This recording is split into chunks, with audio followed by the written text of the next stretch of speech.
ये बच्चों उसने आपको क्वेश्चन दिया, ठीक। अब मेरी बात ध्यान से सुनिए। हाँ, थर्ड क्वेश्चन का पार्ट 1 है, चेक कर लो शायद, ये देखिए, ठीक। ऑन कंपेयरिंग पार्ट 1 ये रहा, ठीक। अब कॉलन लगा के जो लिखा है ये सेकंड इक्वेशन है आपकी यहाँ पर, जरा समझिए। कॉलन लगा के यहाँ, अब मैं एक बात आप लोगों को सिखाना चाहता हूँ भाई, वो मेरी बात प्लीज सीख लेना, अपना दिमाग मत लगाइएगा। देखिए बच्चों, मेरी क्या आदत है, सुनो। जैसे ये इसने दिया, पहले मेरी बात आप सुनिएगा, फिर आपको जो करना वो करिएगा। सुनो, पता है मैं क्या करता हूँ, जैसे फर्स्ट इक्वेशन है तो मैं ना भाई स्टैंडर्ड फॉर्म में ले आता हूँ, समझ गए होंगे, ये इधर, ठीक। तो क्या हो जाएगा बताना,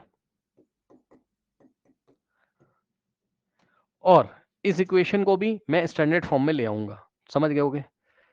पहले x का टर्म, फिर y का टर्म, और 7 को लेफ्ट हैंड साइड लेके आओगे तो क्या हो जाएगा। अब बताओ, दोनों स्टैंडर्ड फॉर्म में आ गई। सुनो, या तो दोनों को स्टैंडर्ड में रखो, या तो अगर दोनों के कांस्टेंट राइट हैंड साइड में तब भी सही है।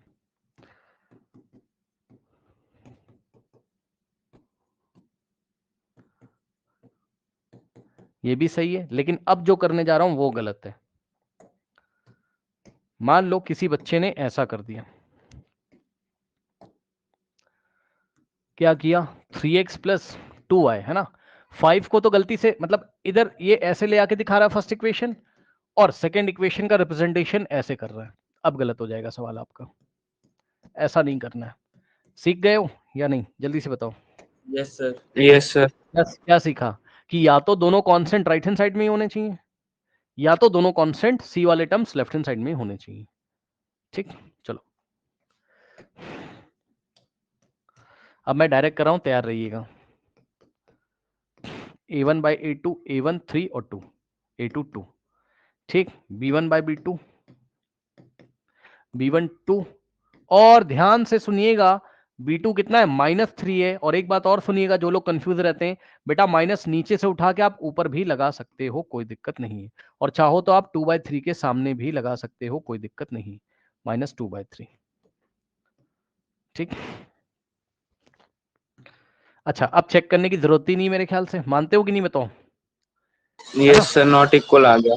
नॉट इक्वल आ गया, क्योंकि a1 by a2 is not equals to b1। अगर पहले स्टेप में आ गया तो क्या दिक्कत है।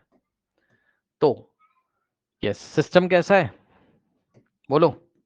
इंटरसेक्टिंग है सर कंसिस्टेंट है। बस उसने ये बोला था इस बार कंसिस्टेंट है कि नहीं, बस ये बताना है। तो सिस्टम कैसा है बताइए, बताइए। कंसिस्टेंट है, कंसिस्टेंट है।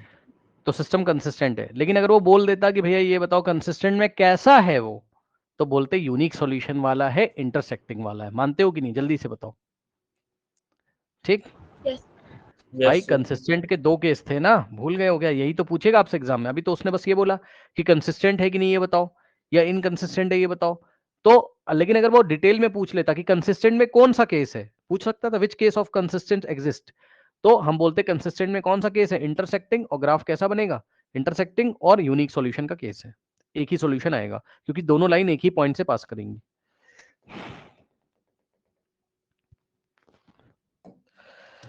अगर आप ऐसे करते हैं,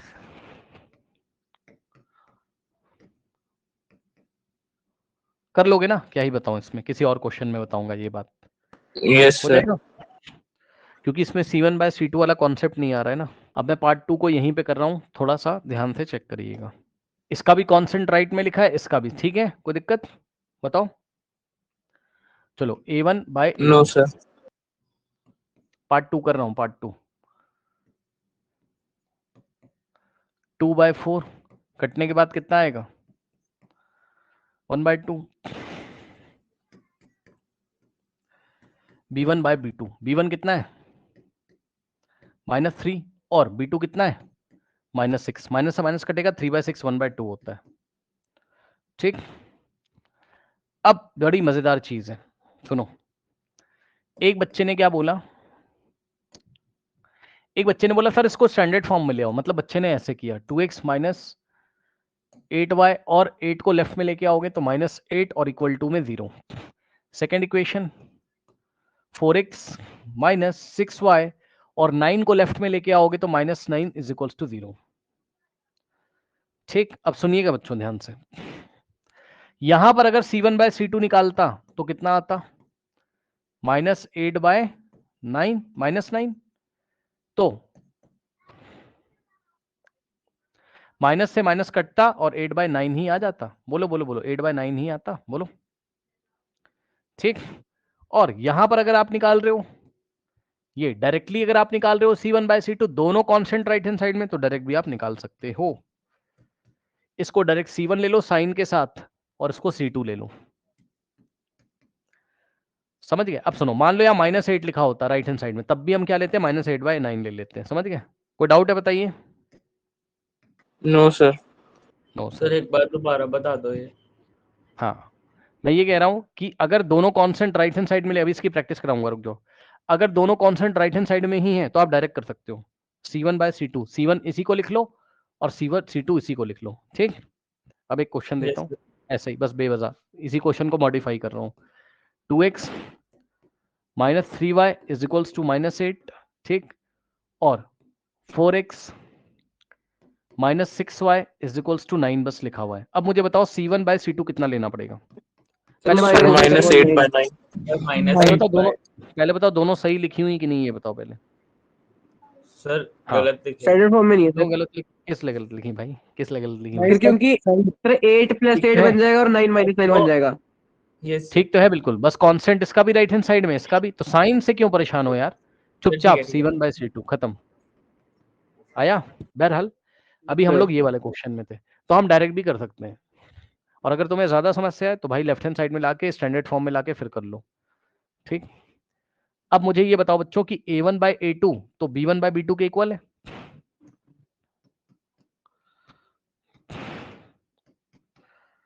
but not equals to C1/C2। समझ गए क्यों? क्योंकि A1/A2 भी 1/2, B1/B2 भी 1/2, लेकिन C1/C2 8/9 आ रहा है।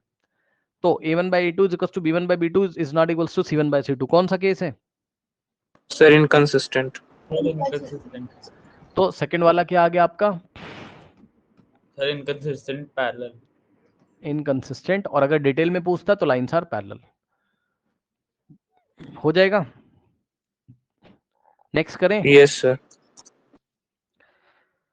आसान है, ऐसा इसमें कुछ भी नहीं। ऐसे तो बेटा क्वेश्चन भी नहीं पूछेगा वो तुमसे बच्चों वाले, ये तो बस प्रैक्टिस करा रहा है अभी। क्वेश्चन जब वो पूछेगा ना तो भी देखना कैसे क्वेश्चन पूछेगा। जबरदस्त चैप्टर है, बहुत लेंदी चैप्टर है, इसका वेटेज भी ज्यादा होगा। ये देखिए बच्चों यहाँ पर। अब आप मुझे सबसे पहले बच्चों ये डिसीजन लेके बताओ, ठीक लिखा हुआ है? सर ठीक तो लिखा है पर उसको मतलब ठीक है, ठीक दोनों डिनोमिनेटर को सही करना पड़ेगा। नहीं नहीं ठीक है, क्या मतलब है यार, क्यों करोगे, क्यों परेशान कर रहे हो? रहने दो भाई, क्या चला जाएगा। ठीक, अच्छा बताओ कि दोनों के कांस्टेंट राइट हैंड साइड में है, सही है? Yes sir. बोलो, कोई Yes, समस्या sir. नहीं होनी चाहिए, ठीक है। बीच में लाइन लगा दी, फर्स्ट सेकंड, आराम से, बिल्कुल आराम से करना है। A1 कितना है? 3/2। ध्यान से करेंगे। और A2 कितना? बहुत ध्यान से, आराम से, बिल्कुल तसल्ली से। A1 कितना है बताओ? 3/2। तो A1 के सामने कितना लिखा? 3/2। फिर ये वाला डिवाइडेड का साइन लगाया और A2 की वैल्यू कितनी लिखोगे? 9। और मैंने क्या पढ़ाया आपको? जो लोग कंफ्यूज हैं, ये 2 आके नीचे मल्टीप्लाई करेगा। बोलो जल्दी से, बोलो। ठीक है, आता है इतना? Yes sir. 3 1 और 3 3 तो यहां से 1 ऐसे ही हो जाएगा और डिवाइडेड बाय 2 3 आपका 6 होता है। मेरे ख्याल से बहुत इजी था। नेक्स्ट देखते हैं। B1/B2। B1 कितना है? y का कोफिशिएंट B1 है यहाँ पर फर्स्ट इक्वेशन में। 5/3 लिखा B1 की जगह, और B2 की जगह क्या लिखेंगे? बोलो देख के, B2 की जगह क्या लिखेंगे? बोलो। -10। -10। और बिल्कुल आराम से, तसल्ली से। मैंने बोला था नीचे वाला माइनस यहां भी लगा सकते हो, तो ऊपर हो गया 5/3, नीचे हो गया 10। ये 3 यहां आएगा, तो यहां से आएगा माइनस, और 5/3 इंटू 10, 5 1 और 5 2 तो यहां से आएगा माइनस, ऐसे ही रहेगा। 1/3 2 कितना होता है आपका? 6 होता है। बताइए, कोई डाउट है? बोलिए। No sir. नहीं। अब मुझे यहाँ बताओ, मुझे स्टॉप कर देना चाहिए, कुछ और चेक करना चाहिए? सर स्टॉप कर देना चाहिए। स्टॉप, क्योंकि a1 बाई a2 1/6 है, लेकिन b1 बाई b2 -1/6 है। भाई दोनों नंबर अलग अलग हैं, एक पॉजिटिव आ रहा है 1/6 का मतलब +1/6 और -1/6। So a1 by a2 is not equals to b1 by b2। Reason क्यों? क्योंकि a1 बाय a2 कितना है 1/6 है ना, which is not equals to a2, sorry क्या ही कर रहा हूं मैं, देख रहे हो भाई, a1 by a2 is not equals to b1 by b2। So b1 by b2 is -1/6। अब बताइए बच्चों, नॉट इक्वल टू का केस है, a1 by b2 sorry a1 by a2 is not equal to b1 by b2, कौन सा हो जाएगा बताओ? Sir consistent. कंसिस्टेंट।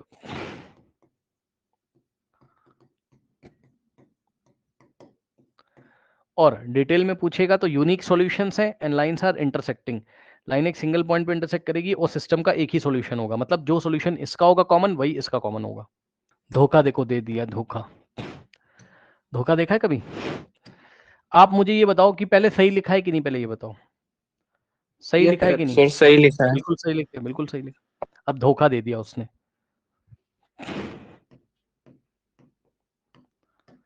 क्वेश्चन हम बाद में करेंगे, क्वेश्चन आप छोड़ दो, क्वेश्चन हम बाद में करेंगे, वो सब छोड़ो। आप मुझे ये बताओ कि 5x minus 3y is equals to 11, इस इक्वेशन में बोथ साइड यानी कि इसका लेफ्ट हैंड साइड है और ये राइट हैंड साइड, कौन से नंबर से मल्टीप्लाई किया है दोनों तरफ, देख के बताइए। -1 नहीं +1 गलत जवाब। -2 सर +2। -2 से किया बेटा,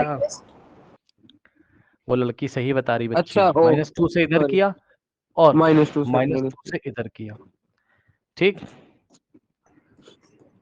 ये इधर आएगा बेटा, तो -2 × 5 कितना होता है -11, x ऐसे ही रहेगा और माइनस माइनस प्लस 2 3 6y 11 × 2 -20। देखा, बस मैं आपको ये बताना चाहता था कि फर्स्ट वाली इक्वेशन के लेफ्ट हैंड साइड और राइट हैंड साइड में इन्होंने -2 से जैसे ही मल्टीप्लाई किया होगा और हमें बेवकूफ बनाया होगा और सेकेंड इक्वेशन इनकी तैयार हो गई। मानते हो कि नहीं?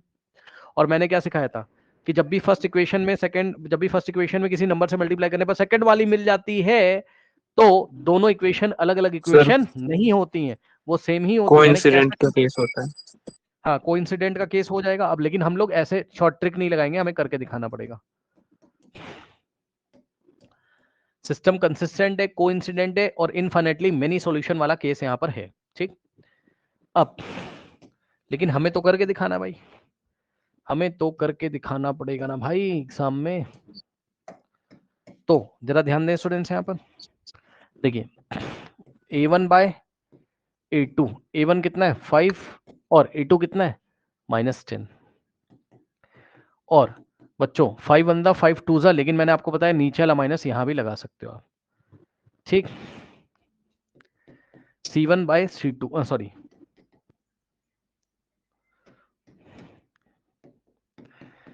b1 बाय b2, ठीक। तो b1 कितना और b2 कितना, माइनस ऐसे ही रहेगा 1/2 आ जाएगा। कोई डाउट है बताइए? क्या आगे चेक करना है कि नहीं करना है, ये बताइए जरा जल्दी से। सर करना पड़ेगा आगे। करना पड़ेगा, क्योंकि a1 by a2 b1 by b2 के इक्वल आ रहा है, तो अभी और भी करना पड़ेगा, क्योंकि चेक करना पड़ेगा कि c1 बाई c2 के इक्वल आ रहा है या not equal to c1 by c2 आ रहा है, जिसके लिए हमें चेक करना पड़ेगा। c1 कितना है, अगर दोनों ही राइट हैंड साइड है तो दोनों का राइट हैंड साइड से उठा लो डायरेक्ट, कोई दिक्कत नहीं, साइन के साथ। 1/2 आएगा और नीचे वाले माइनस को ऊपर लगा देंगे। कोई डाउट है? अगर कोई बच्चा ऐसा करता, इसको पकड़ के इधर लाता और स्टैंडर्ड फॉर्म में लाता, ठीक, इसको पकड़ के इधर लाता,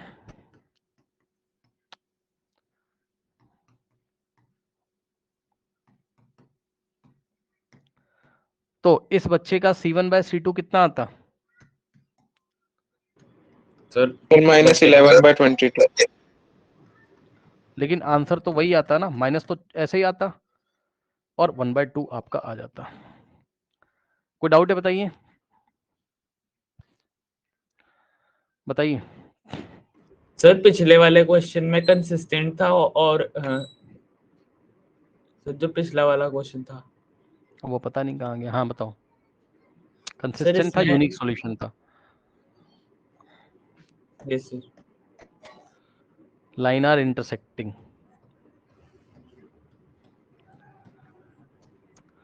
और इसमें बच्चों अगर आप देखोगे तो तीनों रेशियो इक्वल आपके आ रहे हैं।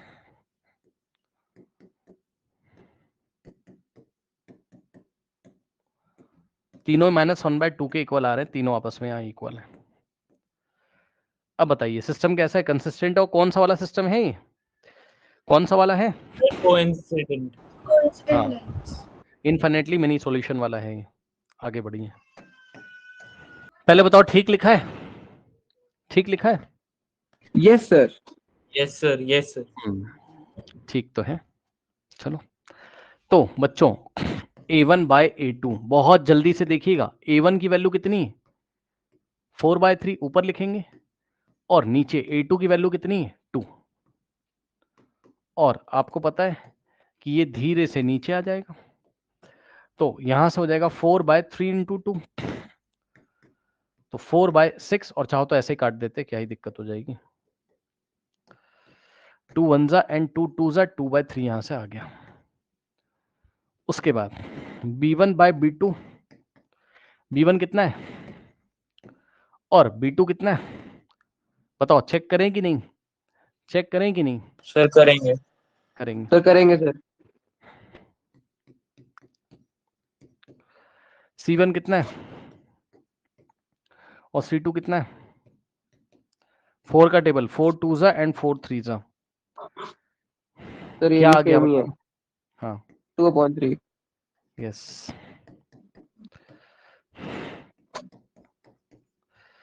तो सिस्टम कैसा है? कंसिस्टेंट। और कंसिस्टेंट में भी कैसा है ये? Sir coincident. Infinitely many solution. Yes. Okay, ये बात हो। इन्होंने क्या किया फर्स्ट वाली इक्वेशन में, फर्स्ट वाली में इन्होंने बताया क्या किया होगा, 4 से मल्टीप्लाई कर दिया होगा। चेक कर लो।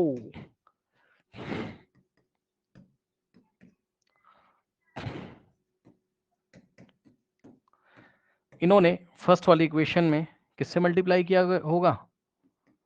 6/4 से लेफ्ट में और 6/4 से राइट में किया होगा। तभी तो इनका ये अंदर भेजो, क्या हो जाएगा 6/4 × 4/3x और प्लस सेकेंड टर्म में भेजो, तो 6/4 × 2y इज इक्वल्स टू, यहां से करोगे तो 4 1 4 2 और 2 6 12 आ गया होगा। यहां से 2 1 और 2 2 और 2 1 और 2 3, तो यहां बचा होगा 3y इज इक्वल्स टू 12।